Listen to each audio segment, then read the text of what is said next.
السلام علیکم دوستو، آج ہم بات کریں گے رمضان اور روزے کی، اور روزے سے ہمیں کیا کیا فوائد جو ہے وہ حاصل ہوتی ہے۔ رمضان المبارک کا مہینہ رحمتوں اور برکتوں کا مہینہ ہے۔ اس مہینے میں روزے رکھنا صرف عبادت ہی نہیں بلکہ ہماری صحت کے لیے بھی بہت فائدہ مند ہے۔ آج ہم جانیں گے کہ روزے رکھنے سے ہمیں کیا کیا صحت کے فوائد حاصل ہوتے ہیں۔ روزے رکھنے سے ہمارے جسم کو آرام ملتا ہے۔ ہم سارا دن کچھ نہیں کھاتے، جس سے ہمارے معدے اور آنتوں کو آرام کا موقع ملتا ہے۔ یہ ہماری نظام ہضم کو بہتر بناتا ہے۔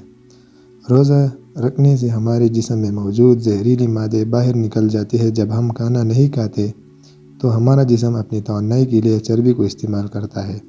اس عمل میں زہریلی مادے بھی خرچ ہو جاتے ہیں۔ روزہ رکھنے سے ہمارا خون صاف ہوتا ہے۔ یہ خون میں کولیسٹرول کے سطح کو کم کرتا ہے، جس سے دل کی بیماریوں کا خطرہ کم ہو جاتا ہے اور انسان کی طبیعت جو ہے وہ بہت خوشگوار رہتی ہے۔ روزہ رکھنے سے ہماری قوت مدافعت بڑھتی ہے۔ یہ ہمارے جسم کو بیماریوں سے لڑنے کی طاقت دیتا ہے۔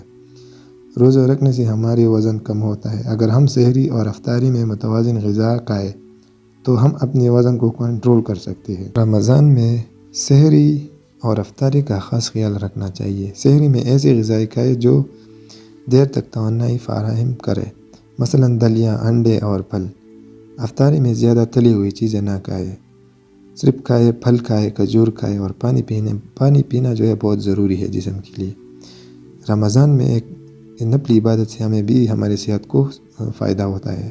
رمضان میں تراویح پڑھنا بھی ہماری صحت کے لیے فائدہ مند ہے۔ یہ ایک ہلکی ورزش ہے جو ہمارے جسم کو متحرک رکھتی ہے۔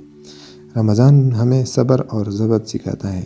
یہ ہمیں اپنی بری عادتوں سے چھٹکارا پانے کا موقع فراہم کرتا ہے۔ یہ ہمارے دماغ کو پرسکون کرتا ہے اور ہمیں ذہنی سکون دیتا ہے۔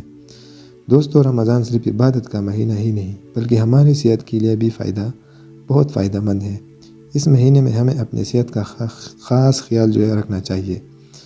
دوستو، یہ میں نے آپ کو بتایا رمضان اور روزے کے فوائد۔ اگر ویڈیو جو ہے آپ کو پسند آئے تو اسے لائک کریں، شیئر کریں اور سبسکرائب کرنا نہ بھولیں۔ شکریہ۔